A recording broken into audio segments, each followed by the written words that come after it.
நாளை அரசு பணியாளர்களுக்கு வணக்கம்.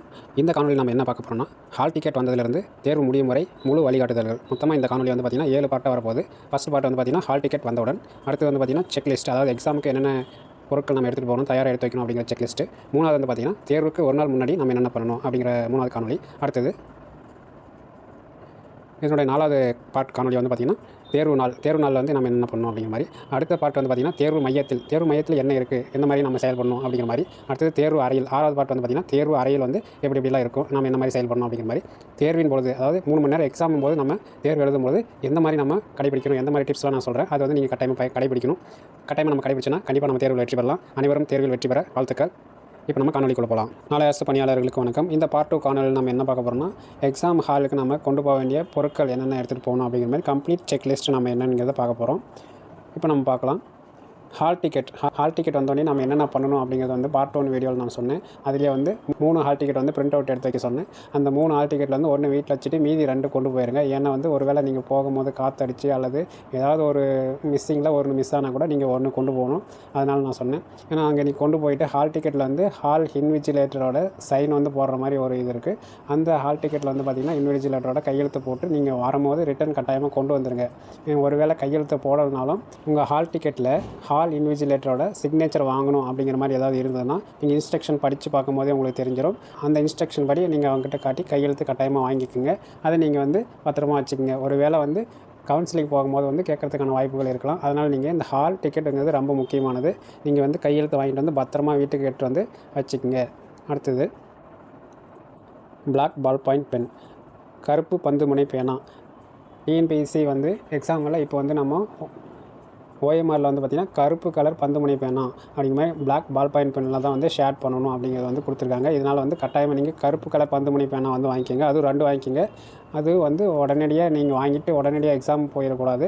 ஒரு வாரத்துக்கு முன்னாடியே நீங்கள் வாங்கி அதை நீங்கள் வந்து சும்மா எழுதி பார்க்கணும் எப்படி இருக்குன்னு சொல்லிட்டு. ஏன்னா நீங்கள் வாங்கிட்டு போய் புதுசாக வாங்கிட்டு போய் நீங்கள் எழுதும்போது திடீர்னு ஸ்ட்ரக் ஆகி நின்று போயிடலாம். அல்லது வந்து எழுதாமல் கூட இருக்கலாம் அந்த பேனா வந்து. ஏன்னா பல நாள் வச்சுருந்து உங்களுக்கு எழுதாமல் கூட இருக்கலாம். அதனால் நீங்கள் ஒரு வாரத்துக்கு முன்னாடியே வாங்கி அதை நீங்கள் எழுதி பழங்க. கொஞ்சம் நேரம் எழுதி பாருங்கள்.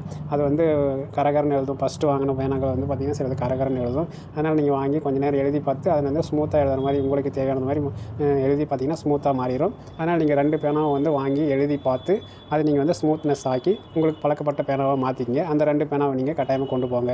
அதில் வந்து எப்படி முக்கால்வாசி வந்து மைய இருக்கிற மாதிரி நீங்கள் பார்த்துங்க 2லேயும். அடுத்தது அடையாள அட்டை மற்றும் நகல் 2. ஏன்னா இது வந்து பார்த்திங்கன்னா கவர்மெண்ட் கொடுக்குற ஐடி வந்து ஆதார் கார்டோ அல்லது டிரைவிங் லைசன்ஸோ அல்லது பேன் கார்டோ ஏதோ ஒன்று நீங்கள் எடுத்துகிட்டு போகணும்.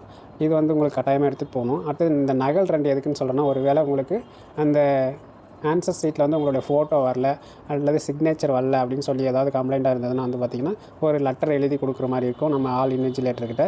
அந்த லெட்டருக்கு வந்து பார்த்திங்கன்னா உங்களோட ஐடி கார்டோட ஜெராக்ஸ் வேணும். அதே மாதிரி புகைப்படம்னு சொல்கிறேன் இல்லைங்களா 2, எதுக்குன்னா அந்த லெட்டரோட ஆல் இன்விஜிலேட்டர்கிட்ட நீங்கள் ஒரு லெட்டர் கொடுக்கணும். அந்த லெட்டரோட வந்து பார்த்திங்கன்னா ஃபோட்டோ ஒன்று ஒட்டுற மாதிரி இருக்கும். அடுத்தது வந்து பார்த்திங்கன்னா இந்த ஐடி கார்டோட நகல் வந்து நீங்கள் வைக்கிற மாதிரி இருக்கும். அதனால தான் இந்த நகல் 2 புகைப்படம் 2 எடுத்துகிட்டு போக சொல்கிறேன். இது வந்து 99% நடக்காது. ஒரு வேளை அப்படி நடந்துச்சுன்னா வந்து அந்நேரத்தில் நீங்கள் என்ன பண்ணுவீங்க, திடீர்னு வந்து உங்களுக்கு ஃபோட்டோ கொடுங்க, அட்லீஸ்ட் வந்து ஐடி கார்டு கொடுங்க, ஐடி கார்டோட ஜெராக்ஸ் கொடுங்க அப்படின்னு சொன்னீங்கன்னா நீங்கள் எங்கே போய் ஜெராக்ஸ் எடுப்பீங்க. அதனால் வந்து பதட்டம் ஏற்படும். நீங்கள் வந்து எக்ஸாம் எழுத முடியாமல் கூட போகிறதுக்கான வாய்ப்புகள் இருக்குது. அதனால் கட்டாயமாக வந்து பார்த்திங்கன்னா அடையாள அட்டையோட நகல் 2, புகைப்படம் 2 கட்டாயமாக எடுத்துகிட்டு போயிருங்க. இது உங்களுக்கு கடைசி நேர பதற்றத்தை வந்து தவிர்க்கிறதுக்கான உதவும். அந்த மாதிரி நடக்கிறதுக்கான வாய்ப்பு மிக மிக கம்மி. ஒரு வேளை நடந்துச்சுன்னா என்ன பண்ணுறது அப்படிங்கிறதுக்கோசரம் தான் இதையும் நம்ம முன்னாடியே பிளான் பண்ணிக்குவோம். அடுத்தது கை கடிகாரம். இது வந்து ரொம்ப ரொம்ப முக்கியம். ஏன்னா வந்து எக்ஸாம் ஹாலில் வந்து பார்த்திங்கன்னா எல்லா ஹால்லேயும் வந்து பார்த்திங்கன்னா கை கடிகாரம்ங்கிறது இருக்கும் அப்படின்னு நீங்கள் நினச்சிட்டு போனீங்கன்னா சில நேரம் இருக்காது, நிறைய நேரம் இருக்கிறதில்ல. அதனால் வந்து கை கடிகாரம் எல்லோரும் கொண்டு போயிருங்க. அது வந்து பார்த்திங்கன்னா டிஜிட்டல் கை கடிகாரம் வந்து மட்டும் அலோட் பண்ண மாட்டாங்க. அனலாக் கை கடிகாரம் மட்டும்தான் இருக்கும். அதாவது முள் இப்படி சுற்றுற மாதிரி இருக்கும்ல பழைய மெத்தடில். இப்போ வந்து பார்த்திங்கன்னா டிஜிட்டலாக நம்பர் வர்றது இதெல்லாம் வந்து பார்த்திங்கன்னா கட்டாயமாக அலோட் பண்ண மாட்டாங்க. அதனால் வந்து அனலாக் கை கடிகாரம் கட்டாயமாக கொண்டு போயிருங்க. இது ரொம்ப உதவியாக இருக்கும். இந்த எக்ஸாம் வந்து பார்த்திங்கன்னா 3 மணி நேரம் அப்படிங்கிற மாதிரி நிறைய பிளான் பிளான் பண்ணுவோம். இந்த எக்ஸாம் எழுத ஆரம்பிக்கும் போது டைமிங்லேருந்து கொஷின் பேப்பர் கொடுக்குற டைமிங்லேருந்து எல்லாமே உங்களுக்கு பார்க்குறதுக்கு ரொம்ப உபயோகமாக இருக்கும். இந்த எக்ஸாம் வந்து பார்த்திங்கன்னா 3 மணி நேரம் இருக்குது. அது நீங்கள் ஒவ்வொரு டைமும் நீங்கள் எழுதிட்டு இருக்கும்போது ஒரு ½ அன் ஹவருக்கு ஒரு 40 கேள்வி அப்படிங்கிற மாதிரி ஒரு பிளான் பண்ணி வச்சுருப்பீங்க. நீங்கள் ஒரு புதுசாக ஏதாவது பிளான் பண்ணி வச்சுருப்பீங்க, இந்த இவ்வளோ நேரத்துக்குள்ளே இவ்வளோ கொஷின் எழுதணும்னு சொல்லி அது நீங்கள் வந்து பார்த்து நீங்கள் செக் பண்ணி அதுக்கேற்ற மாதிரி நேரத்துக்கு ஏற்ற மாதிரி உங்களுடைய வேகத்தை அதிகப்படுத்துறது, விவேகமாக செயல்படுறது அப்படிங்கிற மாதிரி உங்களுக்கு ரொம்ப முக்கியமாக இருக்கும். கடிகாரங்கிறது ரொம்ப முக்கியமானது. ஹால் டிக்கெட், பால் பாயிண்ட் பேனா, அதே மாதிரி கடிகாரம் ரொம்ப ரொம்ப முக்கியமானது. அடுத்தது தண்ணீர் பாட்டில் வந்து கொண்டு போயிருங்க. ஏன்னா சில இடத்துல வந்து தண்ணீர் கொடுக்குறதில்லன்னு சொல்கிறாங்க. தண்ணீர் இல்லைனா வெளியே வச்சுருப்பாங்க, நீங்கள் போய் எடுத்து குடிக்கிற மாதிரி இருக்கும். அப்படி இல்லைனா சில நேரம் கொண்டு வருவாங்க, தண்ணி கொண்டு வருவாங்க ஹாலுக்கு. அப்படிங்கும்போது அது வரைக்கும் நீங்கள் வெயிட் பண்ண தேவையில்லை. நீங்கள் தண்ணி வச்சுருந்தீங்கன்னா தேவைப்படும் போது நீங்கள் குடிச்சிப்பீங்க, கொஞ்சம் கொஞ்சமாக நீங்கள் குடிச்சிப்பீங்க. ஏன்னா போன உடனே நீங்கள் அதிகமாக குடிச்சிங்கன்னா கூட ரெஸ்ட் ரூம் போகிற மாதிரி உங்களுக்கான தோணலாம். அதனால் அதுவே உங்களுக்கு பதற்றத்தை கூட ஏற்படுத்தலாம். எக்ஸாம் ஹாலில் வந்து ஃப்ரீயாக இருக்குன்னா நீங்கள் வந்து தண்ணி கொண்டு போயிருங்க. கொஞ்சம் கொஞ்சமாக உங்களுக்கு தேவையான போது குடிச்சிக்கங்க. அதுவும் அதிகமாக குடிக்காதீங்க, கொஞ்சம் கொஞ்சமாக குடிங்க. அடுத்தது சாக்லேட் எதுக்கு எடுத்துகிட்டு போக சொல்கிறேன்னா, உங்களுக்கு திடீர்னு வந்து எனர்ஜி டவுன் ஆகலாம். அதுக்கப்புறம் வந்து கொஞ்சம் டயர்ட்னஸாக இருக்கிற மாதிரி இருக்கலாம். வந்து சாக்லேட் நீங்கள் சாப்பிட்டீங்கன்னா கண்டிப்பாக வந்து உங்களுக்கு எனர்ஜி பூஸ்டர் மாதிரி இருக்கும். கொஞ்சம் நல்லா திங்க் பண்ணுற மாதிரி உங்களுக்கு எனர்ஜி தரும். அதனால் வந்து சாக்லேட் கட்டாயமாக கொண்டு போயிருங்க. ஒரு 3 நாள் கொண்டு போங்க. தேவைப்படும் போது நீங்கள் சாப்பிட்டுக்குங்க. அடுத்தது வந்து பார்த்திங்கன்னா கைக்குட்டை. இப்போ நீங்கள் ஹால் கொண்டு போகிறீங்க, அங்கே வந்து நிறைய ஹாலில் வந்து பார்த்திங்கன்னா ஃபேன் இருக்காது. அதுக்கப்புறமா வந்து பார்த்திங்கன்னா நீங்கள் போகிற வழியில் வந்து பார்த்திங்கன்னா 2 வீலரில் போகலாம், வெயிலில் போகலாம், அல்லது பஸ் ஸ்டாண்டில் வெயிட் பண்ணலாம். அப்படிங்கும்போது வந்து பார்த்திங்கன்னா வேர்க்கும். அந்த மாதிரி சமயங்களில் வந்து கட்டாயமாக நீங்கள் கைக்குட்டை கொண்டு போனீங்கன்னா வந்து ரொம்ப உபயோகமாக இருக்கும். நீங்கள் ஹால்லேயே வந்து பார்த்திங்கன்னா வேர்க்கும். இந்த மாதிரி ஏதாவது சமயங்கள் நடந்துச்சுன்னா அந்த நேரத்தில் பதட்டமாக இருக்குது, எக்ஸாம் ஹாலில் வந்து பார்த்திங்கன்னா டிஸ்கம்ஃபர்ட்டாக இருக்க மாதிரி இருக்கும். அதனால் வந்து கைக்குட்டை கொண்டு போனது கொஞ்சம் நல்லா உபயோகமாக இருக்கும்னு நான் நினைக்கிறேன். அடுத்தது ஆடை ரொம்ப ரொம்ப முக்கியமானது. ஏன்னா வந்து பார்த்திங்கன்னா நீங்கள் கம்ஃபர்ட்டாக வந்து நீங்கள் எக்ஸாம் ஹாலில் 3 மணி நேரம் உட்காந்து எக்ஸாம் எழுதணும். நீங்கள் எவ்வளோ நாள் கஷ்டப்பட்டு படிக்கிறீங்க, அது நீங்கள் வந்து டெலிவரி பண்ணும்போது வந்து ஃப்ரீயாக இருக்கணும். அப்படிங்கும்போது ரொம்ப டைட்டான ஆடைகள் போடுறது, ரொம்ப லூஸாக இருந்தாலும் நம்ம எழுதுறதுக்கு கொஞ்சம் சிரமமாக இருக்கும். உங்களுக்கு எப்படி கம்ஃபர்ட்டாக இருக்கோ அது மாதிரி நல்ல கம்ஃபர்ட்டான ட்ரெஸ்ஸை வந்து கட்டாயமாக எடுத்து வச்சுங்க.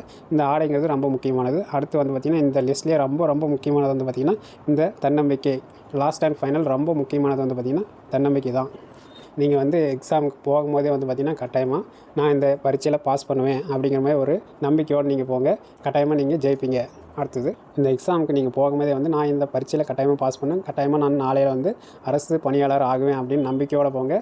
கண்டிப்பாக நீங்கள் அரசு பணியாளர் ஆகுவீங்க. அதுக்கு என்னோடய வாழ்த்துக்கள். நன்றி.